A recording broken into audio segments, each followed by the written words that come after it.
Ciao a tutti, io sono Luca e vi do il benvenuto sul mio canale. Ho aggiunto i sottotitoli in italiano e in inglese. Se preferisci, puoi attivare i sottotitoli. In questa lezione di italiano per stranieri spiego come usare la particella C. In altre parole, spiego cosa significa C in italiano. In particolare farò degli esempi concreti per indicare le varie funzioni che la particella C può svolgere all'interno di una frase. Inoltre indicherò le espressioni con C che vengono usate più spesso dagli italiani. Alcune di queste espressioni noi italiani le usiamo più volte al giorno, quindi questa è una lezione che non ti devi assolutamente perdere. Guardando questa video lezione imparerai gli usi principali della particella C. Se hai imparato l'italiano come lingua straniera, sei nel posto giusto. Ho deciso di fare una lezione su C perché ho notato che molti stranieri hanno difficoltà con questa particella. Se l'italiano non è la tua prima lingua e l'hai imparato in modo automatico, semiautomatico o manuale, probabilmente anche tu hai delle difficoltà a usare la particella C. Questo perché C ha tanti significati e può essere usato in modi diversi. Tra le altre cose può avere sia la funzione di pronome sia la funzione di avverbio. Di seguito fornirò una panoramica degli usi principali di C partendo da delle frasi concrete. Ma che intonazione assurda è questa? Ok. Di seguito fornirò... Questa è la quarta volta che lo ripeto, ok. Di seguito fornirò una panoramica degli usi principali di C partendo da delle frasi concrete. Ma evitiamo di perdere tempo e passiamo subito al primo esempio. Il primo esempio con C potrebbe essere questo. Federica ci aiuta sempre. Cosa significa C in questa frase? In questa frase C è un pronome e sta per noi, quindi Federica ci aiuta vuol dire Federica aiuta noi. Quindi la prima funzione di C è quella di accusativo del pronome personale di prima persona plurale. In particolare C è la forma atona di questo pronome. Un altro esempio potrebbe essere Marta ci chiama ogni giorno. Di nuovo, in questo caso C è un pronome. Cosa significa Marta ci chiama? Significa Marta chiama noi. C'è il verbo chiamare e dopo c'è C che è il complemento oggetto. Un altro esempio con questo modo di usare C potrebbe essere: se non lo facciamo, ci licenziano. Anche in questo caso C è un pronome usato per il complemento oggetto. Quindi c'è il verbo licenziare che vuole un complemento oggetto e noi usiamo C. C è l'accusativo del pronome noi. In particolare è la forma atona di questo pronome. Passiamo alla seconda funzione di C. Prendiamo la frase quando è arrivato ci ha mandato un messaggio. Cosa significa in questo caso C? In questo caso la particella C ha funzione di pronome e nello specifico ci ha mandato significa ha mandato a noi. Quindi in questo caso C non è un complemento oggetto, ma è un complemento di termine, quindi in sostanza risponde alla domanda a chi? A noi. C'è il verbo mandare che regge due argomenti, mandare che cosa e a chi. In questo caso, in questo esempio, ci specifica a chi è stato mandato il messaggio. Un altro esempio potrebbe essere: Marco ci ha regalato un dizionario. Vabbè, voi direte, ma Luca, ma scusa, ma che esempio è? Chi è che regala i dizionari? Vabbè, era giusto per fare un esempio. Cosa significa ci ha regalato? Ha regalato a noi. Ecco, poi tieni presente che anche se si scrive ci ha regalato, nel parlato poi le persone tendono a pronunciare questa combinazione di parole in questo modo. Ci ha regalato. Un altro esempio potrebbe essere: ci sembra che vada bene. Cosa significa? A noi sembra che vada bene. Di nuovo C ha funzione di pronome e esprime un complemento di termine. Ma passiamo al terzo modo di usare C. Prendiamo la frase: vai spesso in biblioteca? Sì, ci vado spesso. Cosa significa ci in questo caso? In questo caso la particella ci non è un pronome, ma è un avverbio. In questo caso ci significa in quel luogo.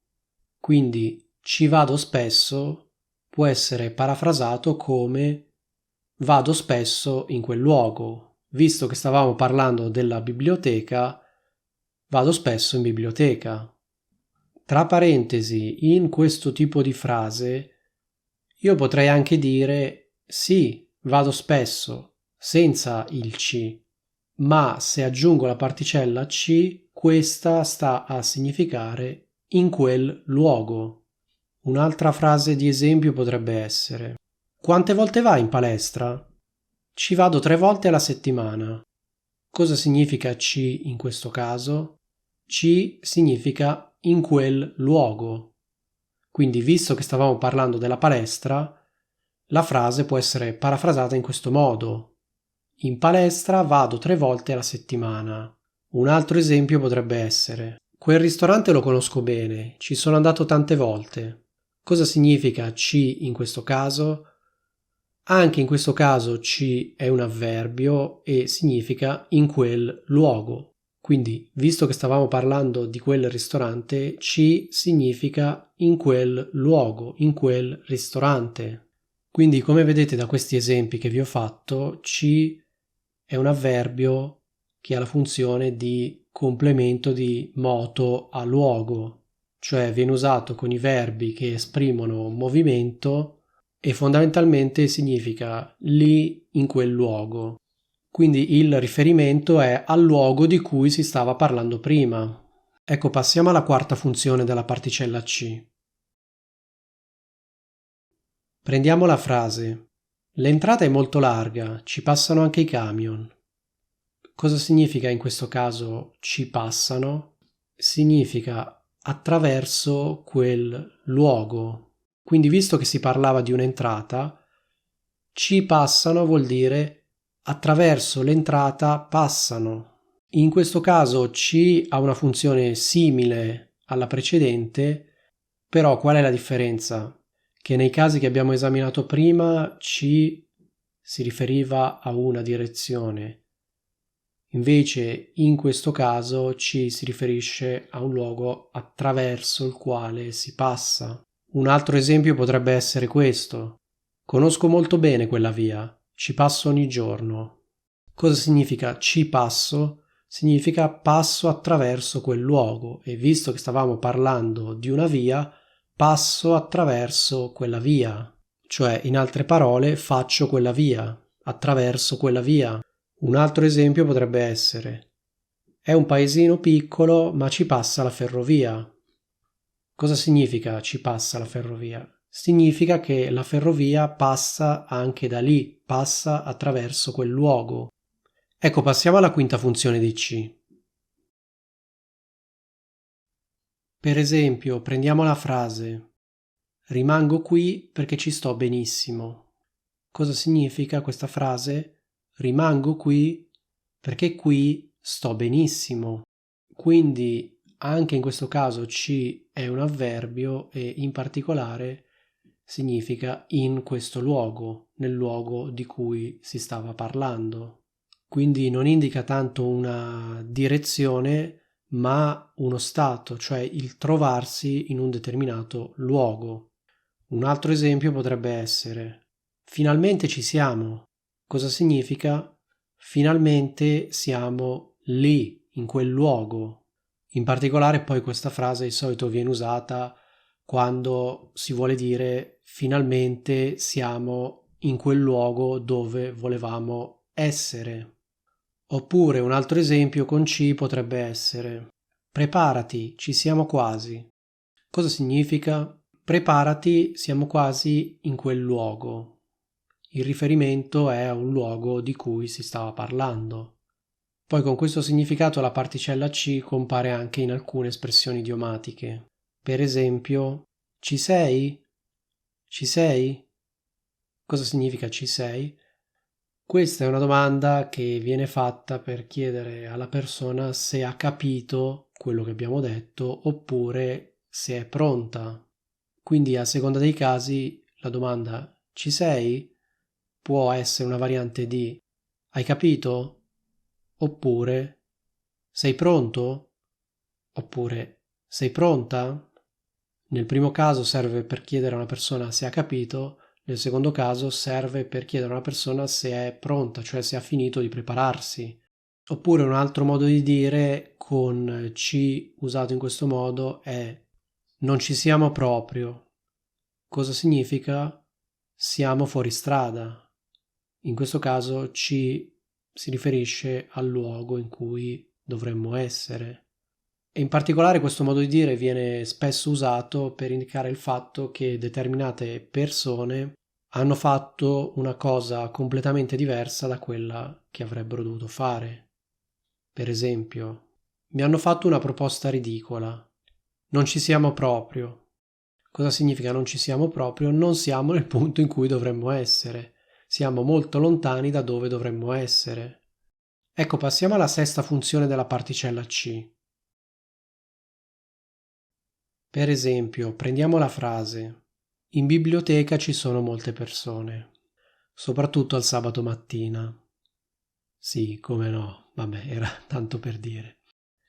Questa frase non credo che abbia bisogno di essere spiegata perché sicuramente conosci l'espressione c'è, ci sono. Credo che sia una delle prime espressioni che vengono insegnate ai corsi di italiano. In questo caso la particella C viene usata per indicare l'esistenza di determinate cose o persone, oppure il fatto che le stesse si trovano in un determinato luogo. Un altro esempio potrebbe essere: online ci sono un sacco di lezioni di italiano, oppure c'è ancora tempo. Come dicevo, sicuramente conosci l'espressione c'è, ci sono, quindi non è necessario dilungarsi più di tanto. Ci sono però alcune espressioni idiomatiche che forse non conosci, per esempio, c'è modo e modo. Cosa significa? Significa ci sono tanti modi di fare questa cosa. In particolare questa espressione viene usata per commentare il fatto che qualcuno si è comportato in un modo non molto educato. Per esempio, se qualcuno dice qualcosa in modo troppo brutale, a questa persona si può dire sì, ok, però c'è modo e modo di dire le cose. Cosa significa? Ci sono tanti modi di dire le cose, non bisogna per forza essere brutali. Uno può anche essere onesto senza essere brutale. Poi un'altra espressione è non c'è modo. Può essere usata così com'è, quindi soltanto non c'è modo, oppure si può dire, per esempio, non c'è modo di convincerlo. Cosa significa? È impossibile convincerlo. Una variante di non c'è modo è non c'è verso. Quindi, per esempio, io potrei dire non c'è verso di convincerlo. Cosa significa? È impossibile convincerlo. Anche in questo caso si può dire soltanto non c'è verso oppure non c'è verso di fare qualcosa. Passiamo alla settima funzione della particella C. Per esempio, prendiamo la frase non ci credo. Cosa significa? Non credo a questa cosa. Oppure prendiamo la frase va bene, ci penserò. Cosa significa? Va bene, penserò a questa cosa. Oppure un altro esempio potrebbe essere non ci pensare, se no è peggio. Cosa significa non ci pensare? Significa non pensare a questa cosa. Oppure prendiamo la frase ci puoi contare. Cosa significa? Puoi contare su questa cosa. Un altro esempio potrebbe essere non ci ho capito niente. Cosa significa? In questa cosa non ho capito niente. Quindi ecco, come hai visto da questi esempi, la particella C può anche avere la funzione di pronome dimostrativo, cioè può essere usato col significato di questo, questa cosa. Però in questo caso si tratta sempre di un complemento indiretto introdotto da una preposizione. Ecco, passiamo all'8º modo di usare ci. Per esempio, prendiamo la domanda: quanto tempo ci vuole? Ecco, in questo caso ci non ha un valore specifico, ma il fatto è che l'espressione ci vuole, dal verbo volerci, significa occorre. Quindi la domanda quanto tempo ci vuole significa quanto tempo occorre. In questo caso è difficile attribuire un significato particolare alla particella ci. Un altro esempio potrebbe essere: ci vogliono altre cose. Cosa significa? Occorrono altre cose. Quindi ecco, c'è il verbo volerci, in particolare la terza persona di questo verbo, che significa occorre, occorrono. Poi c'è il verbo starci, che significa essere d'accordo a partecipare a una determinata impresa. Quindi se una persona dice io ci sto, vuol dire che è d'accordo a partecipare a un'impresa comune. Il verbo starci comunque può avere anche altri significati. Qualche tempo fa avevo fatto una video lezione proprio su questo verbo. Qui ti lascio la scheda di questa lezione, mi raccomando, dalle un'occhiata. Poi c'è il verbo andarci, in particolare le forme ci va oppure ci vanno. Per esempio, prendiamo la frase qui ci va una virgola. Cosa significa? Qui bisogna mettere una virgola. Oppure un altro esempio potrebbe essere con le fragole ci va la panna, oppure con il tè ci va il limone. Cosa significano queste frasi? Significano rispettivamente con le fragole ci vuole la panna e con il tè ci vuole il limone. Poi c'è il verbo entrarci e in particolare la forma c'entra, soprattutto la variante negativa, cioè non c'entra. Viene usata per indicare che qualcosa non è pertinente. Quando ero giovane ho fatto un video anche sull'espressione non c'entra. Qui ti lascio la scheda. Poi c'è anche il verbo metterci, che significa impiegare in riferimento al tempo. Per esempio, se una persona dice ci ho messo 3 ore, cosa significa? Ho impiegato 3 ore. Allo stesso modo, se una persona chiede quanto ci metterai? Vuole chiedere quanto tempo impiegherà l'altra persona. Allo stesso modo, se uno dice ci stai mettendo troppo, cosa significa? Significa stai impiegando troppo tempo. Ecco, spero che sia tutto chiaro. Se vuoi imparare bene l'italiano, mi raccomando, iscriviti al mio canale. Qui infatti pubblico regolarmente delle lezioni di italiano per stranieri. Le mie lezioni sono pensate per chi vuole passare dal livello intermedio al livello avanzato. Se stai seguendo un corso di italiano oppure se semplicemente vuoi migliorare il tuo livello, ti consiglio caldamente di iscriverti. Nel frattempo, qui ti lascio un video che ti consiglio di guardare. Se vuoi imparare... E che cazzo non riesco a parlare. Nel frattempo, qui ti lascio un video che ti consiglio caldamente di guardare se il tuo obiettivo è quello di parlare l'italiano in modo naturale.